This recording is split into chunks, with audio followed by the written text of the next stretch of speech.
Hello friends, welcome again to my YouTube channel. आज की इस वीडियो में हम बात करेंगे एडमिशन ऑफ अ पार्टनर के बारे में, जो कि 12th क्लास की अकाउंटेंसी का एक वेरी इंपॉर्टेंट चैप्टर है। और इस चैप्टर में एक वेरी इंपॉर्टेंट टॉपिक है, that is adjustment of capital. Adjustment of capital के टोटल 2 केसेस हैं, जिसमें से आज हमारा फर्स्ट केस हम इस लेक्चर में कवर करेंगे। और वो फर्स्ट केस क्या है? Adjustment of capital on the basis of new partners capital.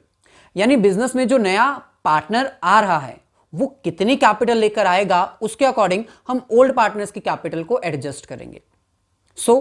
एक कंप्लीट न्यूमेरिकल क्वेश्चन कैसे सॉल्व किया जाता है, कैसे कैपिटल्स को एडजस्ट किया जाता है, वो सारा आज के इस लेक्चर में हम अंडरस्टैंड करेंगे। लेकिन लेक्चर स्टार्ट करने से पहले आप सभी से रिक्वेस्ट है कि अगर आप फर्स्ट टाइम हमारे चैनल पर आए हैं तो चैनल को सब्सक्राइब करके बेल आइकन जरूर क्लिक कर दीजिएगा, ताकि फ्यूचर में अगर हम कोई भी वीडियो अपलोड करें अकाउंट्स, इकोनॉमिक्स या बिजनेस स्टडीज के रिगार्डिंग, तो उसका लिंक तुरंत आपको मिल जाए। वीडियो को लाइक करने के साथ साथ अपने सभी फ्रेंड्स के साथ इसको शेयर जरूर कर दीजिएगा।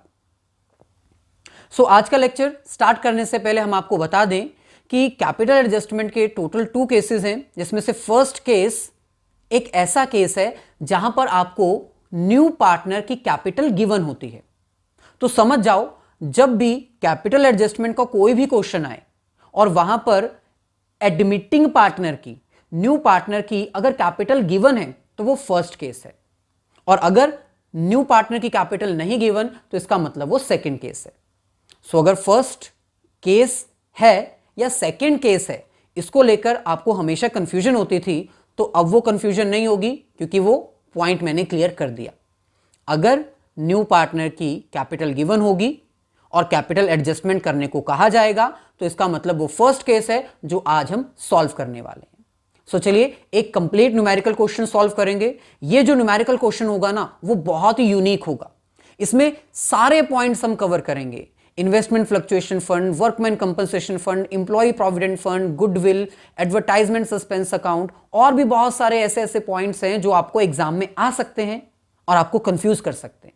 चलिए डिटेल में आज का ये लेक्चर अंडरस्टैंड करते हैं।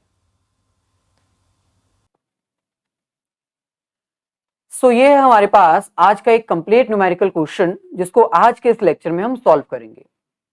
क्वेश्चन में हमें कह रहे हैं A and B are in partnership, sharing profits and losses in the ratio of 3:2. Their balance sheet as at 31st March 2020 is as under. A और B पार्टनर्स हैं, 3:2 में शेयर कर रहे हैं। बैलेंस शीट की सारी डिटेल्स हमें given है। 1 अप्रैल 2020 को उन्होंने डिसाइड किया कि हम C, एक न्यू पार्टनर को एडमिट करेंगे on following terms. Question solve करने से पहले सबसे पहले आप ये चेक करोगे कि क्या क्वेश्चन में हमें ओल्ड रेशो के अलावा कोई न्यू रेशो या सेक्रीफाइस रेशो या कोई भी रेशो के बारे में एक्स्ट्रा इंफॉर्मेशन गिवन है। क्योंकि अगर तो क्वेश्चन में हमें सिर्फ ओल्ड रेशो ही गिवन है, तब तो ये क्वेश्चन और आसान हो जाएगा, क्योंकि ओल्ड रेशो ही हमारे लिए एक तरह से सेक्रीफाइसिंग रेशो का काम करती है।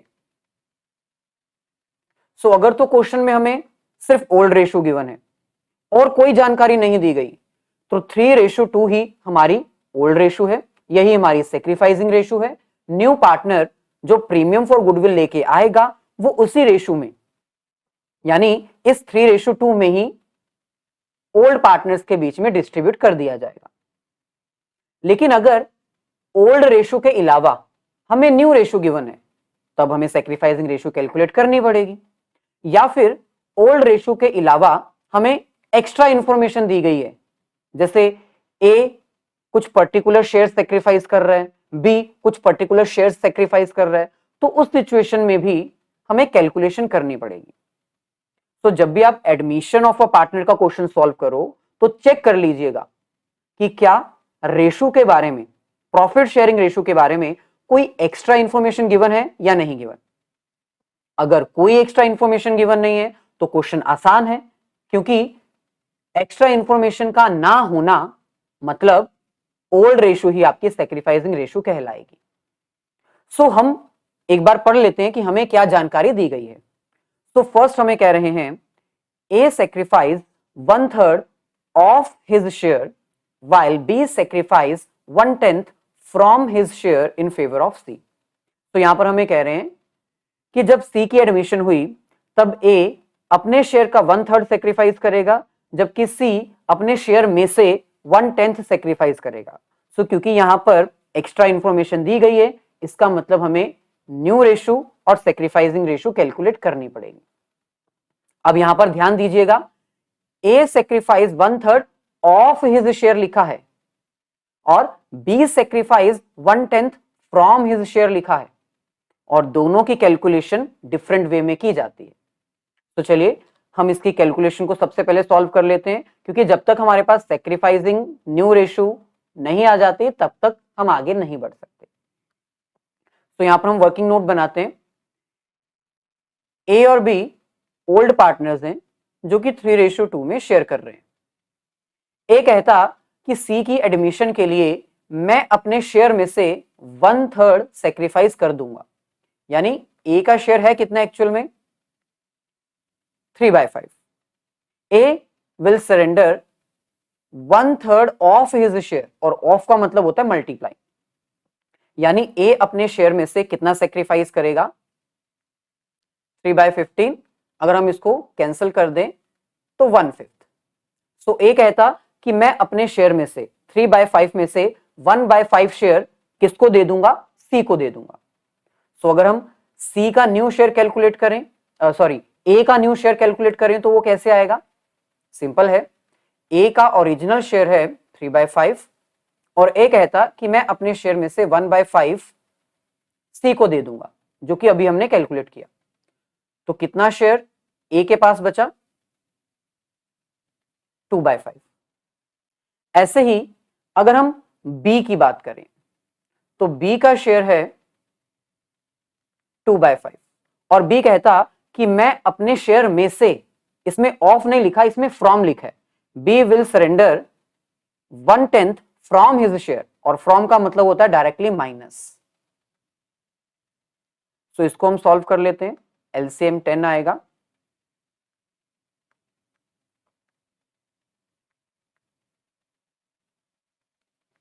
सो बी कहता कि मैं अपने शेयर में से 1/10 शेयर सी को दे दूंगा, तो इसलिए हमने डायरेक्टली माइनस कर दिया और बी का न्यू शेयर डायरेक्ट हमारे पास आ गया। ऐसे अगर हम सी की बात करें तो सी जो कि न्यू पार्टनर है उसको 1/5 शेयर ए से मिलेगा और 1/10 शेयर बी से मिलेगा। तो क्योंकि सी न्यू पार्टनर है, दोनों ही पार्टनर उसको अपना अपना शेयर पे कर रहे हैं, तो हम दोनों के सेक्रीफाइस को प्लस कर देंगे। तो ये हमारे पास आ जाएगा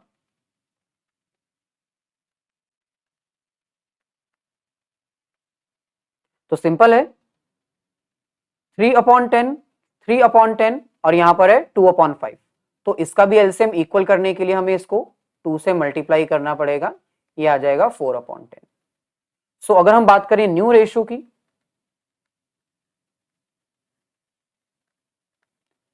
सो ए बी और सी इन तीनों की न्यू रेशो हमारे पास आएगी 4:3:3। और अगर हम सेक्रीफाइसिंग की बात करें तो सिंपल है, ए कितना सेक्रीफाइस कर रहा है 1/5, ए जो है वो 1/5 सेक्रीफाइस कर रहा है और बी कितना सेक्रीफाइस कर रहा है 1/10। तो सेक्रीफाइसिंग रेशियो क्या होगी, ऑब्वियसली इसका एलसीएम भी हमें इक्वल करने के लिए इसको 2 से मल्टीप्लाई करना पड़ेगा। सो ये आ जाएगा 2/10 और ये आ जाएगा 1/10। तो इसका मतलब सेक्रीफाइसिंग रेशियो क्या होगी हमारे पास, ए सेक्रीफाइस कर रहा है 2 रेशियो में और बी सेक्रीफाइस कर रहा है 1 रेशियो में। सो ये यूनिक क्वेश्चन इसीलिए है क्योंकि इस क्वेश्चन में हमने सारे पॉइंट्स इंक्लूड किए हैं, और अगर ये लेक्चर आप डिटेल में देख लेते हो तो कोई भी क्वेश्चन आप आसानी से सॉल्व कर सकते हो। तो न्यू रेशियो 4:3:3 और सेक्रीफाइसिंग रेशियो 2:1। नेक्स्ट पॉइंट हमारे पास है C's loan will be converted into his capital, यानी C जो कि न्यू पार्टनर है उसने फर्म को लोन दिया हुआ था, उसकी ये लोन अमाउंट कैपिटल में कन्वर्ट हो जाएगी। इसका मतलब C जो है वो 1,50,000 लेके नहीं आएगा, ऑलरेडी बिजनेस में 1,50,000 है जो कि कैपिटल में कन्वर्ट हो जाएगा। नेक्स्ट हमारे पास है C brings in 60% of his share of goodwill in cash. अब यहां पर हमें कह रहे हैं कि सी की गुडविल का शेयर जितना भी बनता है उसमें से सी 60% शेयर तो कैश में लेके आ रहा है, यानी प्रीमियम फॉर गुडविल। बाकी बचा हुआ 40% वो कैश में नहीं लेकर आया, इसका मतलब करंट अकाउंट से हम उसकी गुडविल का शेयर डिडक्ट करेंगे। सो जो 60% गुडविल का शेयर है वो तो प्रीमियम फॉर गुडविल में से आ जाएगा, लेकिन 40% गुडविल जो सी कैश में नहीं लेकर आ रहा वो हम उसके करंट अकाउंट से डिडक्ट कर लेंगे। लेकिन उससे पहले ये तो पता हो कि सी की गुडविल का शेयर है कितना, तो उसके लिए हमें फोर्थ पॉइंट रीड करना पड़ेगा। तो क्योंकि हमें गुडविल नहीं दी गई फर्म की कितनी है, ना ही हमें यह बताया गया है कि सी कितनी गुडविल लेकर आ रहा है, तो इसलिए हमें पहले गुडविल कैलकुलेट करनी पड़ेगी, तब हम यहां पर फाइंड आउट कर सकते हैं कि 60% कितना आएगा और 40% कितना आएगा। So goodwill is to be valued at 2 years purchase of super profit. तो सुपर प्रॉफिट आई होप आपको कैलकुलेट करना आता है, ऑफ लास्ट 3 कंप्लीटेड ईयर्स। तो सुपर प्रॉफिट कैलकुलेट करके हम उसको नंबर ऑफ ईयर्स यानी 2 से मल्टीप्लाई कर देंगे। लास्ट 3 ईयर्स का एवरेज प्रॉफिट हमें गिवन है, नॉर्मल प्रॉफिट हमें गिवन है, तो चलिए सुपर प्रॉफिट का फॉर्मूला यहां पर हम अप्लाई करते हैं अपने वर्किंग नोट्स में। तो सुपर प्रॉफिट का फॉर्मूला हमारे पास होता है average profit minus normal profit. सो पास्ट 3 ईयर्स का एवरेज प्रॉफिट कैसे कैलकुलेट करेंगे, 3 ईयर्स के प्रॉफिट को प्लस कर देंगे, 2,40,000 plus 4,65,000 and last is 6,90,000 divided by 3, क्योंकि हमें इसका एवरेज करना है, माइनस नॉर्मल प्रॉफिट जो कि हमें गिवन है 3,15,000।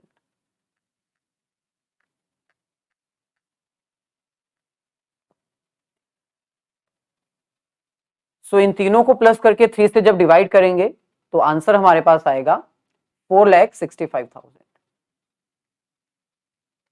माइनस 3,15,000, तो ये हमारे पास आ गया 1,50,000। सो ये हमारे पास अभी सुपर प्रॉफिट आया है। गुडविल कैलकुलेट करने के लिए हमें इसको नंबर ऑफ ईयर से मल्टीप्लाई करना है जो कि 2 गिवन है, सो 3 लाख। अब स्टूडेंट सबसे बड़ी गलती क्या करते हैं, उनको लगता है कि ये जो 3 लाख गुडविल की वैल्यू आई है ना, ये सी का शेयर है। नहीं, ये पूरी फर्म की गुडविल हमने कैलकुलेट की है, और सी का शेयर कितना है अभी हमने कैलकुलेट किया था, न्यू शेयर 3/10। सो उसके अकॉर्डिंग सी अपना शेयर लेकर आएगा जो कि 90,000 है। सो 90,000 सी का शेयर का गुडविल है, जिसमें से 60% तो वो कैश में लेकर आ रहा है, बाकी 40% वो कैश में लेकर नहीं आ रहा। तो 60% ये हमारे पास आ जाएगा 90,000 का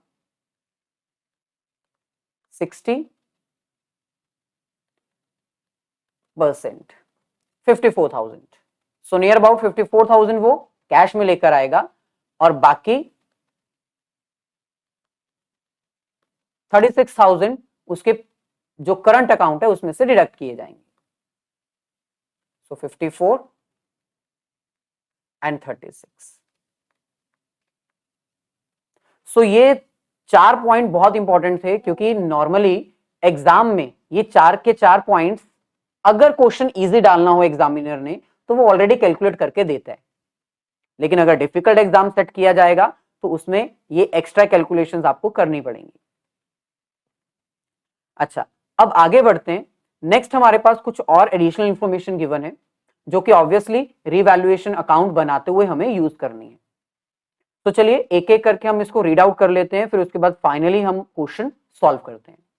तो क्वेश्चन में हमें कह रहे हैं लैंड एंड बिल्डिंग जो है was found over valued bye 25,000, यानी हमने अपना लैंड और बिल्डिंग जो है वो 25,000 से ज्यादा रिकॉर्ड किया हुआ है। तो कोई बात नहीं, अब रिवैल्यूएशन करनी है ना, तो लैंड और बिल्डिंग की वैल्यू को 25,000 से कम कर देंगे। Stock was found over valued bye 35,000। Sorry, ये अंडर वैल्यूड है। अंडर वैल्यूड मतलब हमने कम रिकॉर्ड किया हुआ है, हम उसको ज्यादा रिकॉर्ड कर देंगे 25,000 से। और जो स्टॉक है वो ओवर वैल्यूड है। ओवर वैल्यूड मतलब हमने स्टॉक को ज्यादा रिकॉर्ड किया हुआ है 35,000 से, 35,000 से, तो उसको हम कम कर देंगे। Next, provision for doubtful debt is to be maintained equal to 5% on debtors. Claim on account of workman compensation is 5,000 and unrecorded accrued income of 5,000 is to be counted. Debtor dues 25,000 were written off as the bad, paid 20,000 in full settlement. तो ये सारी adjustments हम एक एक करके करते हैं detail में। लास्ट वेरी इंपॉर्टेंट लाइन जो कि आज के इस लेक्चर का सबसे हाईलाइटिंग पॉइंट है, एडजस्टमेंट ऑफ कैपिटल। तो यहां पर हमें कह रहे हैं capital account of the partners to be adjusted on the basis of C's capital. तो सीज की कैपिटल, सी जो न्यू पार्टनर है वो कितनी कैपिटल लेकर आया है? 1,50,000। तो न्यू पार्टनर की कैपिटल के अकॉर्डिंग हम ओल्ड पार्टनर्स की कैपिटल को एडजस्ट करेंगे, यानी कि न्यू पार्टनर अपनी रेशो के अकॉर्डिंग, अपने शेयर के अकॉर्डिंग जितनी कैपिटल लेकर आया है ना, उसके अकॉर्डिंग बाकी पार्टनर्स की कैपिटल को एडजस्ट किया जाएगा।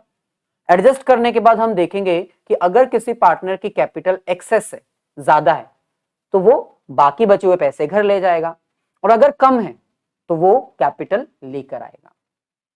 तो चलिए एक एक करके हम इन एडजस्टमेंट्स को सॉल्व करते हैं। जब भी आप एडमिशन ऑफ पार्टनर का क्वेश्चन सॉल्व करो तो ये जरूर ध्यान रखिएगा कि आपको एक्स्ट्रा इंफॉर्मेशन बैलेंस शीट में कौन कौन सी गिवन है। एक्स्ट्रा मतलब ये workman compensation, investment fluctuation fund, employees provident fund, then this old goodwill, then investment fluctuation fund अगर गिवन है तो इन्वेस्टमेंट पे खास ध्यान रखिएगा, क्योंकि इन्वेस्टमेंट फ्लक्चुएशन फंड इन्वेस्टमेंट के लिए ही बनाया जाता है। जब भी हमारी इन्वेस्टमेंट फ्लक्चुएट करेगी तो हम इस फंड का यूज करेंगे। तो इन्वेस्टमेंट के ऊपर भी आपने ध्यान रखना है अगर इन्वेस्टमेंट फ्लक्चुएशन फंड गिवन है। इसके साथ साथ ये लास्ट में एडवर्टाइजमेंट सस्पेंस अकाउंट। तो ये एक ऐसा क्वेश्चन है जिसमें सारे ट्रीटमेंट्स आपको देखने को मिलेंगे। चलिए एक एक करके अब इसको सॉल्व करते हैं। सबसे पहले हम लायबिलिटी साइड से अपना क्वेश्चन स्टार्ट करते हैं। लायबिलिटी साइड सबसे पहले हमें गिवन है पार्टनर्स की कैपिटल, तो ये कहां पर आएगी? कैपिटल अकाउंट में। अब स्टूडेंट्स पता क्या करते हैं, वो सबसे पहले ना रिवैल्यूएशन अकाउंट बनाते हैं, फिर पार्टनर्स कैपिटल अकाउंट, फिर बैलेंस शीट, जिसके कारण उनको एक क्वेश्चन 3 बार रीड करना पड़ता है। हर बार जब पहले रिवैल्यूएशन बनाएंगे उसके लिए रीड करेंगे, फिर जब आप पार्टनर्स कैपिटल अकाउंट बनाओगे उसके लिए फिर क्वेश्चन रीड करोगे, और बैलेंस शीट बनाने के लिए फिर क्वेश्चन रीड करोगे। तो आपका मैक्सिमम टाइम इसमें कंज्यूम हो जाता है, जिसकी वजह से आपका आंसर नहीं आ पाता। तो आपको करना क्या है, लायबिलिटी साइड से स्टार्ट करो। ट्रीटमेंट जिसका जहां पर होना है उसका ट्रीटमेंट वहां वहां करते जाओ, ताकि टाइम वेस्ट ना हो और एक क्वेश्चन बार बार रीड ना करना पड़े। तो कैपिटल अकाउंट हमें गिवन है, ये कहां पर आता है?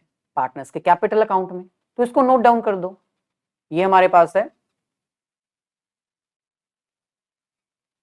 Partners capital account. So partner A B C, A B and C, ये हमारे पास हो जाएगा डेबिट साइड और ये क्रेडिट साइड। सो पार्टनर्स का ओपनिंग बैलेंस हम ऑब्वियसली क्रेडिट साइड ही लिखते हैं, तो यहां पर हम लिख देते हैं by balance brought down. So partner A 88,000 and partner B 1,27,000। अब आप साथ साथ क्वेश्चन सॉल्व करते जाओगे तो कोई प्रॉब्लम नहीं आएगी। नेक्स्ट हमारे पास है वर्कमैन कंपनसेशन रिजर्व। अब वर्कमैन कंपनसेशन रिजर्व हमें 10,000 दिया हुआ है और इसके बारे में हमें एडजस्टमेंट भी दी हुई है, क्योंकि अभी हमने क्वेश्चन को ओवरव्यू देखा था और उसमें वर्कमैन कंपनसेशन रिजर्व जैसी चीज आई थी, हमें पता है। तो यहां पर आप देख सकते हो claim on account of workman compensation is 5,000। आपको पता होना चाहिए वर्कमैन कंपनसेशन फंड क्या होता है। प्रीवियस कोई भी टॉपिक अगर आपके छूटे हैं ना, तो उन सभी वीडियोस का लिंक डिस्क्रिप्शन में गिवन है, जरूर देख लीजिएगा। तो वर्कर्स के कंपनसेशन के रिगार्डिंग हमने 10,000 का फंड बनाया हुआ है, जिसमें से 5,000 हमें चाहिए। बाकी बचा हुआ 5,000 हमें नहीं चाहिए। तो जो 5,000 हमें चाहिए है उसको हम बैलेंस शीट में लिखेंगे, लेकिन जो 5,000 नहीं चाहिए, जो एक्सेस है, उसको हम ओल्ड पार्टनर्स की ओल्ड रेशियो में डिस्ट्रीब्यूट कर देंगे। तो आपको वेट नहीं करना है, डिस्ट्रीब्यूट करके अपना काम निबेड़ दो, खत्म कर दो। तो यहां पर हम लिख देंगे बाय वर्कमैन कंपनसेशन रिजर्व। सो 5,000 तो हमें बैलेंस शीट में चाहिए, बाकी हम डिस्ट्रीब्यूट कर देते हैं 5,000 in old partners in old ratio. तो 3,000 मिल जाएगा ए को, 2,000 मिल जाएगा बी को। अब स्टूडेंट्स कहेंगे कि सर पहले हमें कैपिटल फिर प्रीमियम उसका ट्रीटमेंट नहीं करना था। भाई इसमें जो पेपर चेकर है ना, एग्जामिनर है, उसको कोई दिक्कत नहीं है कि अगर आप पहले वर्कमैन कंपनसेशन रिजर्व लिख रहे हो या पहले आप कैपिटल और प्रीमियम फॉर गुडविल का ट्रीटमेंट कर रहे हो। उसको आंसर से मतलब है और सारी ट्रीटमेंट हुई है कि नहीं हुई है उससे मतलब है, तो आप इसको पहले भी लिख सकते हो। अच्छा, बचा हुआ 5,000 हमें बैलेंस शीट में लिखना है, तो उसका भी वेट मत करो कि बैलेंस शीट बनाएंगे तब लिखेंगे। अगर वेट करोगे तो क्वेश्चन फिर रीड करना पड़ेगा या फिर हो सकता है आपकी आइटम छूट जाए, तो इसलिए बैलेंस शीट भी साथ साथ बनाते चलो। बैलेंस शीट एज एट 31 मार्च 2020 या फिर एज एट 1 अप्रैल 2020 वो आप लिख लीजिएगा। तो ये हमारी लायबिलिटी साइड और ये हमारी एसेट साइड। सो यहां पर हम लिख देते हैं वर्कमैन कंपनसेशन रिजर्व 5,000। आगे बढ़ते हैं, नेक्स्ट हमारे पास है इन्वेस्टमेंट फ्लक्चुएशन रिजर्व। अब इन्वेस्टमेंट फ्लक्चुएशन रिजर्व अगर दिया है तो आपको इन्वेस्टमेंट एक बार जरूर देखनी है, क्योंकि फंड दिया है तो वो क्यों दिया है, इसीलिए दिया है ना कि इन्वेस्टमेंट फ्लक्चुएट होगी तो हम इस फंड को यूज करेंगे। तो एक बार चेक कर लो, हो सकता है कि इन्वेस्टमेंट फ्लक्चुएशन फंड के रिगार्डिंग ट्रीटमेंट आपको एडिशनल में दी हो यानी नीचे, या फिर हो सकता है बैलेंस शीट के बीच में दी हो। अगर बाहर दी होती तो हमें पता चल जाता, लेकिन हमने सारा रीड किया, हमें इसके बारे में इंफॉर्मेशन बाहर कहीं नहीं गिवन थी, विद इन बैलेंस शीट हमें इसकी इंफॉर्मेशन गिवन है। तो क्या कह रहे हैं कि बिजनेस में इन्वेस्टमेंट की वैल्यू हमारे पास है 25,000, लेकिन मार्केट में इसकी वैल्यू फ्लक्चुएट होके 22,500 हो चुकी है, यानी हमारी इन्वेस्टमेंट 2,500 से कम हो चुकी है। अब इन्वेस्टमेंट का कम होना लॉस होता है, और लॉस हम रिवैल्यूएशन की डेबिट साइड रिकॉर्ड करते हैं, लेकिन ये लॉस हम रिवैल्यूएशन की डेबिट साइड रिकॉर्ड नहीं करेंगे। क्यों? क्योंकि हमें फंड दिया हुआ है ना, हमारा जो इन्वेस्टमेंट का वैल्यू 2,500 से कम हुआ उसको हम इस फंड में से रिकवर कर लेंगे। 5,000 का हमारा फंड है जिसमें से 2,500 का हम रिकवर कर लेंगे, बाकी 2,500 पार्टनर्स में डिस्ट्रीब्यूट कर देंगे। सो ये एक वेरी इंपॉर्टेंट पॉइंट है जो एग्जाम में आपको कंफ्यूज करेगा। 2,500 से हमारी इन्वेस्टमेंट की वैल्यू कम हुई है, वो 2,500 हमने यहां से रिकवर कर लिए, बचे हुए 2,500 हम पार्टनर्स में डिस्ट्रीब्यूट कर देते हैं। सो बैलेंस शीट में क्या कोई इन्वेस्टमेंट फ्लक्चुएशन फंड इस बार आएगा? नहीं, क्योंकि 2,500 हमने यूज कर लिया, बाकी 2,500 हम पार्टनर्स में डिस्ट्रीब्यूट कर रहे हैं। तो यहां पर हम लिखेंगे by investment fluctuation fund 2,500 in old partners in old ratio. तो ये हमारे पास आ जाएगा 1,500 एंड 1,000। आगे बढ़ते हैं, नेक्स्ट हमारे पास है एम्प्लॉइज प्रोविडेंट फंड। अब ये भी स्टूडेंट्स को हर बार कंफ्यूज करता है, आपको पता होना चाहिए एम्प्लॉइज प्रोविडेंट फंड एम्प्लॉइज के लिए होता है, पार्टनर्स के लिए नहीं, तो इसको कभी भी डिस्ट्रीब्यूट नहीं करना, एडमिशन के टाइम पर कभी भी इसको डिस्ट्रीब्यूट नहीं करना। तो ये as it is balance sheet में अभी भी आएगा। 5,000 हम लिख देते हैं, तो यहां पर हम लिखेंगे एम्प्लॉय प्रोविडेंट फंड 5,000। नेक्स्ट हमारे पास है सीज लोन। अब यहां पर सीज लोन आ गया, सी के लोन को हम किस में कन्वर्ट करेंगे? उसकी कैपिटल में। तो ये इस बार बैलेंस शीट में नहीं आएगा, तो यहां पर हम इसे लिखेंगे बाय सीज लोन। सी का लोन हमने कैपिटल में कन्वर्ट कर दिया 1,50,000। अब आप देख सकते हो लायबिलिटी साइड हमने सारे ट्रीटमेंट कर लिए, कोई ट्रीटमेंट हमारा छूटा नहीं। अब हम एसेट साइड को पकड़ के इसको भी निचोड़ देते हैं, इसको भी सॉल्व कर देते हैं। तो ऐसे करने से आपकी कोई आइटम छूटेगी नहीं और सारी ट्रीटमेंट भी हो जाएगी। बैलेंस शीट की सारी ट्रीटमेंट करने के बाद अब एक्स्ट्रा ट्रीटमेंट जो यहां पर हमें दी होंगी वो भी हम साथ साथ करते जाएंगे। तो सबसे पहले गुडविल। अब आपको पता है ओल्ड गुडविल ओल्ड पार्टनर्स की ओल्ड रेशियो में हम राइट ऑफ करते हैं, ये अब बैलेंस शीट में नहीं आएगी। हाँ, अगर एडिशनल इंफॉर्मेशन में लिखा जाता कि भाई हमें ओल्ड जो गुडविल है वो बुक्स में मेंटेन करनी है तो हम इसको डिस्ट्रीब्यूट यानी राइट ऑफ नहीं करते, लेकिन कोई इंफॉर्मेशन नहीं गिवन यानी ये गुडविल ओल्ड पार्टनर्स की ओल्ड रेशियो में राइट ऑफ कर दी जाएगी। सो 5000 यहां पर डेबिट साइड, यहां पर हम लिखेंगे टू गुडविल।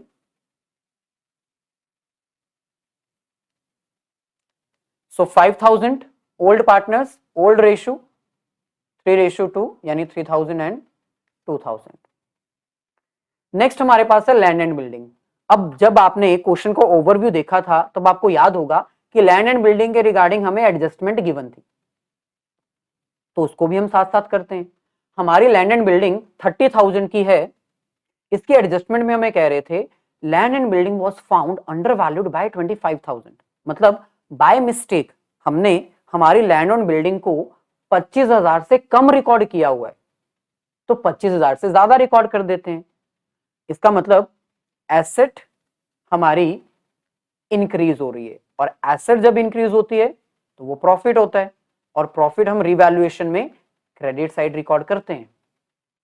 तो चलिए अब हम रिवैल्यूएशन अकाउंट भी बनाना स्टार्ट कर ही देते हैं क्योंकि रिवैल्यूएशन का एक ट्रीटमेंट हमारे पास आ चुका है।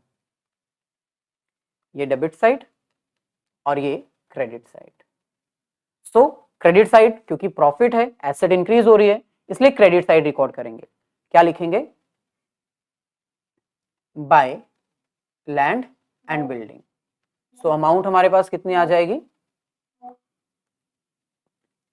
25,000। अच्छा, अब क्योंकि आपको पता है बैलेंस शीट भी हमें मेंटेन करनी है तो बैलेंस शीट में भी हम इसको रिकॉर्ड कर देते हैं। वेट क्यों करना, साथ साथ बैलेंस शीट बनाते जाओ। लैंड एंड बिल्डिंग, पहले लैंड एंड बिल्डिंग 30,000 की थी, अब इसमें 25 प्लस हो जाएगा तो टोटल कितनी आ जाएगी? 55,000। चलिए आगे बढ़ते हैं। नेक्स्ट हमारे पास है इन्वेस्टमेंट। अब इन्वेस्टमेंट के रिगार्डिंग हम पहले ही ट्रीटमेंट कर चुके हैं, अब हमें हमारी इन्वेस्टमेंट 22,500 पे रिकॉर्ड करनी है, न्यू वैल्यू पे, मार्केट वैल्यू पे। तो चलिए यहां पर हम रिकॉर्ड कर लेते हैं इन्वेस्टमेंट।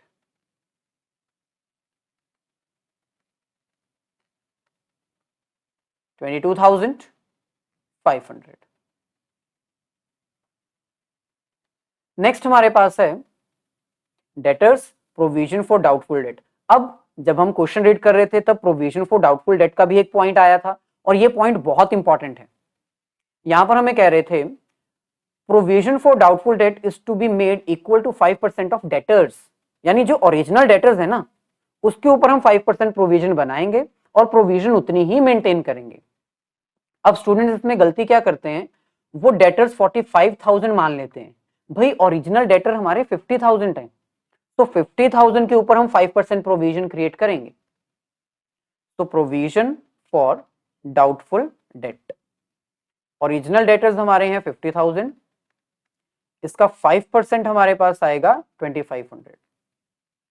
तो हमें प्रोविजन कितनी बनानी है? 2500, लेकिन हम ऑलरेडी 5000 प्रोविजन तो बनाए हुए हैं, इसका मतलब हमारी प्रोविजन बढ़ नहीं रही है, कम हो रही है, क्योंकि क्वेश्चन में हमें यह नहीं कहा कि we will need to increase the provision by 5%, ऐसा नहीं कहा। हमें कहा है कि हमें मेंटेन करनी है प्रोविजन 5% पे, तो 5% तो 2500 आता है। 5000 प्रोविजन हमने पहले ही बनाई हुई है, हमें चाहिए 2500, इसका मतलब बाकी 2500 प्रोविजन हमारी बढ़ नहीं रही है, कम हो रही है। So provision for doubtful date एक तरह का लॉस होता है और अगर लॉस कम हो तो हम उसको क्रेडिट साइड रिकॉर्ड करेंगे। तो चलिए रिवैल्यूएशन अकाउंट में क्रेडिट साइड हम यहां पर लिखेंगे by provision for doubtful date. Amount हमारे पास आ जाएगी 2500। और इसका ट्रीटमेंट बैलेंस शीट में भी होता है ऑब्वियसली, क्योंकि बैलेंस शीट में जो हमारे डेटर्स 50,000 के हैं उसमें से अब हम 5,000 नहीं सिर्फ 2,500 ही माइनस करेंगे, क्योंकि प्रोविजन हमें 5,000 नहीं 2,500 ही चाहिए। सो 47,500 हमारे डेटर्स हैं। डेटर्स हमारे पहले 45,000 के थे ना, अब वो बढ़ गए। चलिए नेक्स्ट हमारे पास है स्टॉक। अब स्टॉक के रिगार्डिंग भी ट्रीटमेंट था जो कि हमें पता है, 1,50,000 का स्टॉक है और स्टॉक के बारे में एडजस्टमेंट हमारे पास क्या थी, stock was found over valued bye 35,000। हमने बाय मिस्टेक अपने स्टॉक को 35,000 से ज्यादा रिकॉर्ड किया हुआ है, तो कोई बात नहीं, कम कर देते हैं। स्टॉक हमारी एसेट होती है, एसेट को अगर हम कम करेंगे तो वो हमारे लिए लॉस होगा, और लॉस को हम डेबिट साइड रिकॉर्ड करेंगे रिवैल्यूएशन अकाउंट में।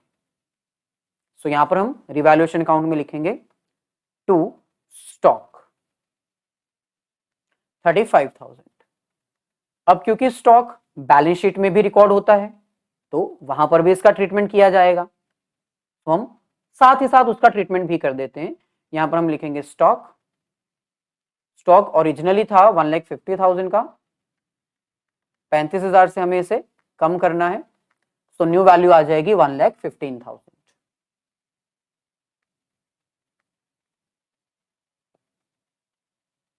नेक्स्ट हमारे पास है बैंक बैलेंस। अब बैंक बैलेंस इसका ट्रीटमेंट हमें अलग से करना पड़ेगा, क्योंकि ये क्वेश्चन कैपिटल एडजस्टमेंट का है। अगर कैपिटल ज्यादा होगी तो पार्टनर्स कैपिटल घर लेके चले जाएंगे, कम होगी तो लेकर आएंगे। तो बैंक बैलेंस हम लास्ट में फाइंड आउट करते हैं। आगे बढ़ते हैं, नेक्स्ट हमारे पास है एडवर्टाइजमेंट सस्पेंस अकाउंट। अब एडवर्टाइजमेंट सस्पेंस अकाउंट एक तरह से लॉस होता है ऑब्वियसली, तो इसको हम गुडविल की तरह पार्टनर्स के बीच में राइट ऑफ कर देंगे, old partners in old ratio. So यहां पर हम इसको लिखते हैं to advertisement suspense account. So total amount हमारे पास गिवन है अगेन 5,000, तो 3:2 यानी 3,000 और 2,000 में डिवाइड हो जाएगी। डन। अब बैलेंस शीट के जितने ट्रीटमेंट्स थे वो सारे हमने कर दिए, अब इनके ट्रीटमेंट हमारे पास बचे हैं जो हमें करने हैं, एक एक करके हम इनको भी सॉल्व करते हैं। सबसे पहले हमें न्यू रेशियो और सेक्रीफाइसिंग रेशियो कैलकुलेट करनी थी, हो गई। उसके बाद जो पार्टनर लोन लेके आया था उसको कैपिटल में कन्वर्ट करना था, हो चुका है। 60% गुडविल वो कैश में लेकर आया है। अब आपको पता है जब न्यू पार्टनर आता है तो वो गुडविल किनके लिए लेकर आता है, सेक्रीफाइसिंग पार्टनर्स के लिए। हमारे सेक्रीफाइसिंग पार्टनर कौन है, ए और बी, और उनके सेक्रीफाइसिंग रेशियो क्या है, 2:1। इसका मतलब जो न्यू पार्टनर गुडविल लेकर आया है, जो कैश में गुडविल लेकर आया है, वो 2:1 में किसको दी जाएगी, ए और बी को। और जो गुडविल न्यू पार्टनर नहीं लेकर आया उसको भी 2:1 में ही डिवाइड करेंगे, लेकिन उसके लिए हम क्या यूज करेंगे, करंट अकाउंट। तो चलिए इसका ट्रीटमेंट भी कर देते हैं। तो ये पार्टनर्स कैपिटल अकाउंट, यहां पर हम लिखेंगे बाय प्रीमियम फॉर गुडविल। अब प्रीमियम फॉर गुडविल हम पार्टनर्स के क्रेडिट साइड क्यों लिख रहे हैं, क्योंकि ऑब्वियसली ए और बी को पैसे मिलेंगे, इसलिए उनके अकाउंट में हम ये पैसे ऐड करेंगे। सो 54,000 जो है वो प्रीमियम फॉर गुडविल है, जो कि 2:1 में डिवाइड होगा। तो चलिए इसकी कैलकुलेशन हम कर लेते हैं। 54,000 डिवाइडेड बाय 3 मल्टीप्लाई 2, तो 36,000, यानी 36,000 ए को मिल जाएगा और रिमेनिंग 18,000 बी को मिल जाएगा। ऐसे ही बाकी की अमाउंट 40%, क्योंकि वो कैश में नहीं लेकर आया ना, तो कितनी अमाउंट है वो 36,000। ये भी ए और बी को मिल जाएगा फ्यूचर में, अभी तो नहीं लेकिन फ्यूचर में मिल जाएगा 3:1 में। तो इसको अगर हम डिवाइड करें तो ये हमारे पास आएगा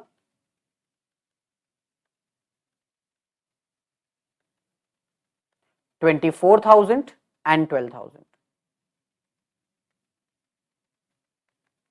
सो चलिए हम इनको रिकॉर्ड कर लेते हैं।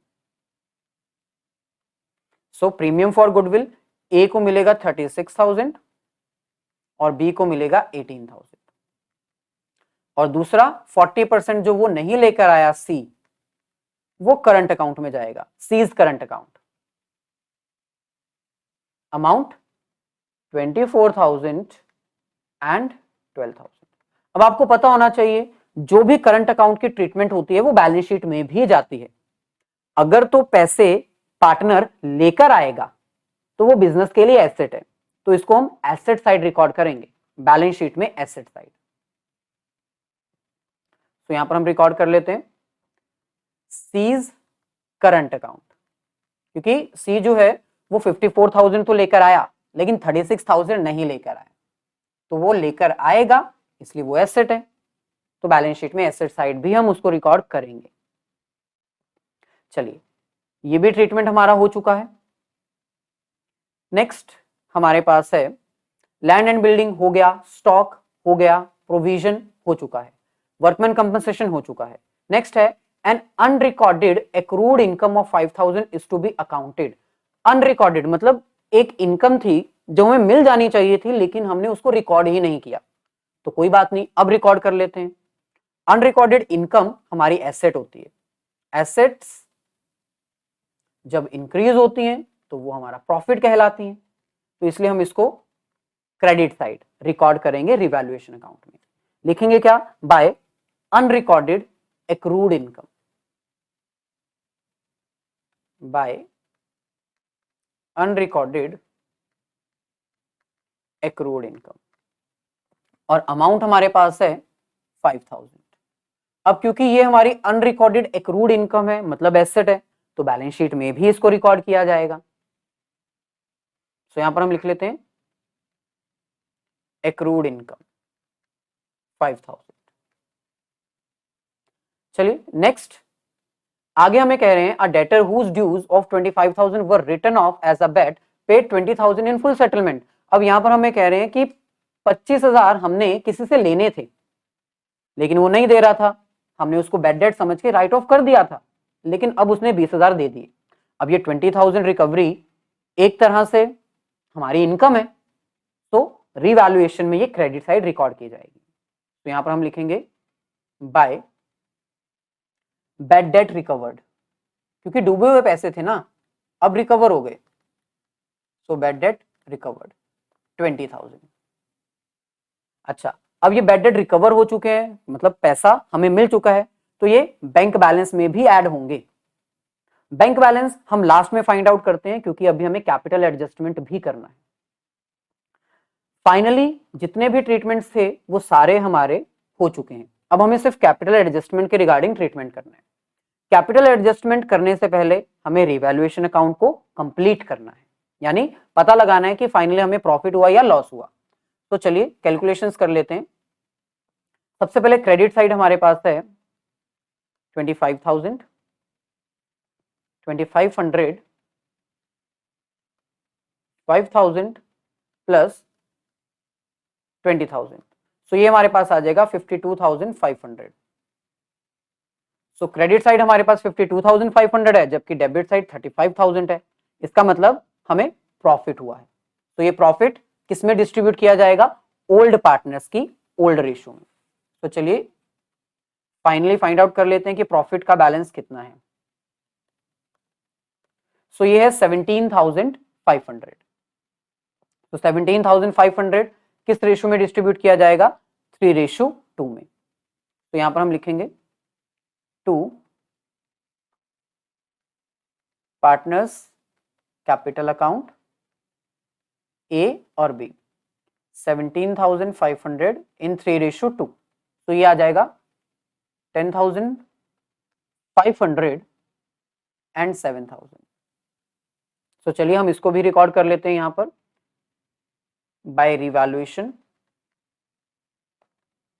10,500 एंड 7,000। तो फाइनली अब हम कैपिटल एडजस्टमेंट कर सकते हैं, और कैपिटल एडजस्टमेंट कैसे की जाएगी ये एक वेरी इंपॉर्टेंट पॉइंट है और इजी भी है। अब ये क्वेश्चन केस 1 है जिसमें आपको पता होना चाहिए कि हमें न्यू पार्टनर की कैपिटल गिवन होती है।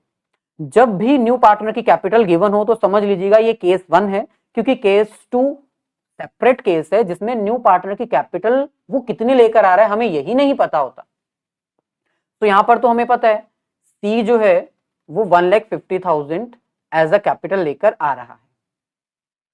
अब हमें अदर पार्टनर्स की कैपिटल को कैसे एडजस्ट करना है, इसके लिए स्टेप नंबर 1 है calculation of total capital of the firm. Total capital of firm. अब फर्म की टोटल कैपिटल कैसे कैलकुलेट होगी, सिंपल है। पार्टनर जो न्यू एडमिट हुआ है उसकी कैपिटल को हम मल्टीप्लाई कर देंगे उसी पार्टनर के शेयर से, लेकिन शेयर क्या होना चाहिए, रेसिप्रोकल। जैसे अभी हमने कैलकुलेशन की, न्यू पार्टनर का शेयर क्या है 3/10, सो 1,50,000 को हम मल्टीप्लाई करेंगे 10/3 से, तो ये हमारे पास आ जाएगा 5 लाख। यानी फर्म की कैपिटल कितनी है 5 लाख। सो न्यू पार्टनर की कैपिटल के अकॉर्डिंग फर्म में एट प्रेजेंट 5 लाख रुपए होने चाहिए। किस पार्टनर का कितना शेयर होगा वो तो अभी हमने कैलकुलेट किया था, 4:3:2, यानी 4/10, 3/10, 3/10। पार्टनर ए जो है वो 5 लाख में से 4/10 कैपिटल बिजनेस में रखेगा। अगर उसके पास ज्यादा पैसा होगा तो वो ले जाएगा, कम होगा तो लेकर आएगा।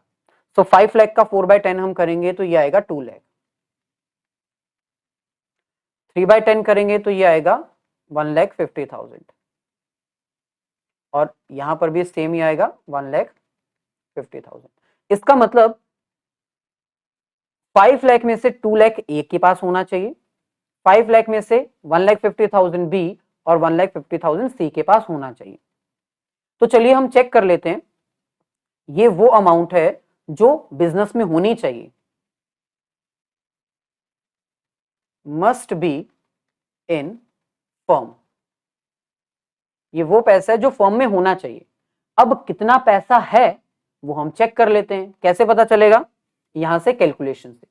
सबसे पहले देखते हैं कि ए के पास कितना पैसा एट प्रेजेंट है, कैलकुलेशन करनी पड़ेगी इसके लिए हमें।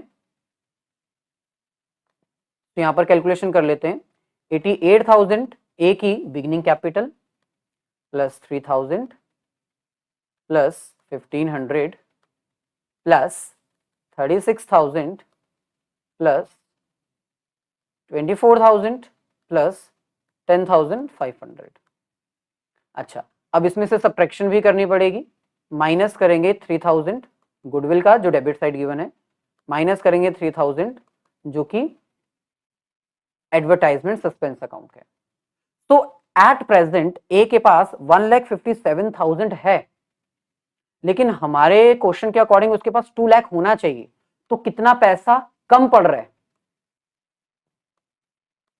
43,000। इसका मतलब ए जो है वो 43,000 बिजनेस में लेकर आएगा। यहां पर हम लिख देते हैं ए के पास एट प्रेजेंट कितना है, एट प्रेजेंट ए के पास है 1,57,000।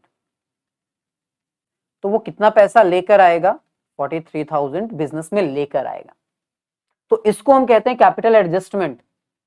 यानी सी की कैपिटल के अकॉर्डिंग हमने फर्म की कैपिटल फाइंड आउट की, उसको न्यू पार्टनर्स की न्यू रेशियो में डिवाइड किया, और फिर फाइनली हम कैलकुलेट करके देख रहे हैं कि कितना पैसा है, कितना आएगा, कितना जाएगा। तो 43,000 ए को लेकर आना है, तो यहां पर हम एंट्री पास कर देते हैं बाय बैंक। ए पैसा लेकर आएगा इसलिए बाय बैंक 43,000। ऐसे ही बी के लिए भी हमें कैलकुलेशन करनी है। बी के पास एट प्रेजेंट कितना पैसा है, सबसे पहले वो चेक करते हैं। 1,27,000 plus 2,000 plus 1,000 plus 18,000 plus 12,000 plus 7,000। सो ये आ गया 1,67,000। अब ए के पास 1,67,000 है, लेकिन उसके पास होना कितना चाहिए, इसको हम पहले माइनस कर लेते हैं, जो डेबिट साइड है 2000 एंड 2000, 163। तो फाइनल अमाउंट आई है 1,63,000। तो ए के पास होना चाहिए 1,50,000, लेकिन उसके पास ज्यादा पैसा है, बिजनेस में 1,63,000 एट प्रेजेंट है, तो 13,000 उसके पास ज्यादा है, तो वो 13,000 विड्रॉ करवा के ले जाएगा। तो यहां पर हम लिख देते हैं 1,63,000 बी के पास है, उसके पास 13,000 ज्यादा है, तो वो क्या कर जाएगा, 13,000 घर ले जाएगा, मतलब विड्रॉ करवा लेगा। तो यहां पर हम लिखेंगे टू बैंक, बी को पैसा दे दिया जाएगा क्योंकि 13,000 उसके पास ज्यादा है। अगर सी की बात की जाए तो वो तो न्यू पार्टनर है, वो 150 लेकर आया था, 150 ही उसके पास होना चाहिए, तो इसकी तो कैलकुलेशन की जरूरत ही नहीं।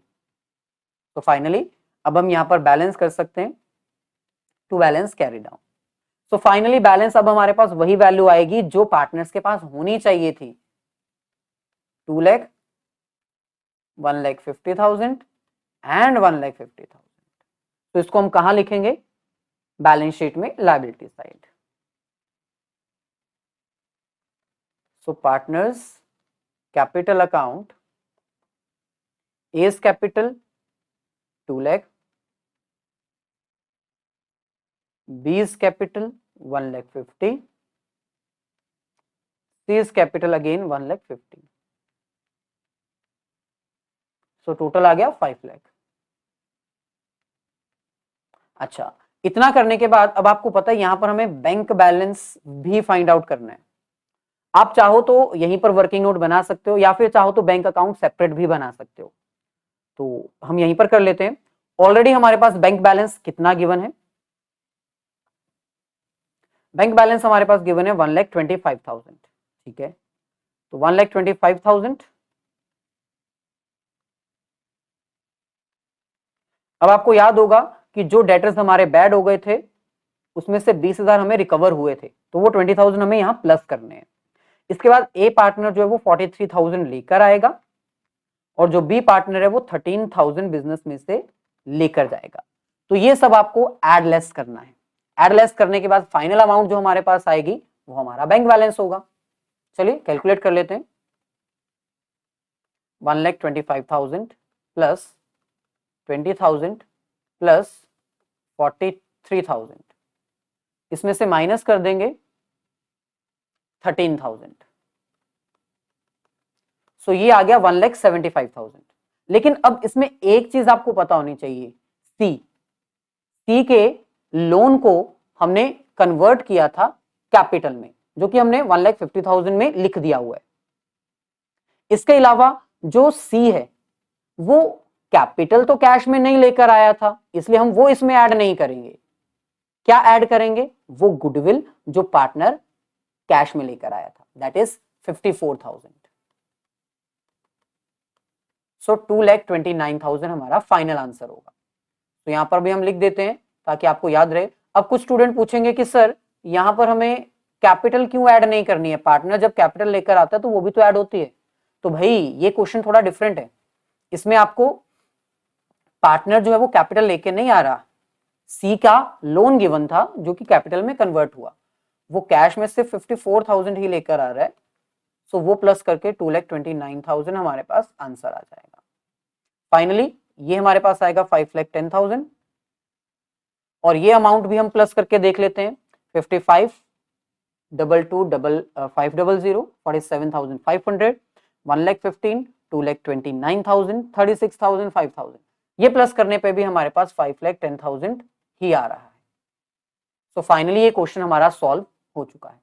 अब ये क्वेश्चन क्योंकि मैंने डिटेल में करवाया, समझाया, इसलिए मेरे को टाइम लग गया, लेकिन अगर आप ये पूरा प्रॉपर सीक्वेंस फॉलो करोगे ना तो टाइम नहीं लगेगा, और प्रैक्टिस करोगे जितनी ज्यादा टाइम और कम होता जाएगा।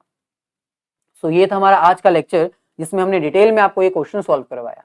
वीडियो अगर अच्छी लगी तो इसको लाइक और अपने सभी फ्रेंड्स के साथ शेयर जरूर कर दीजिएगा।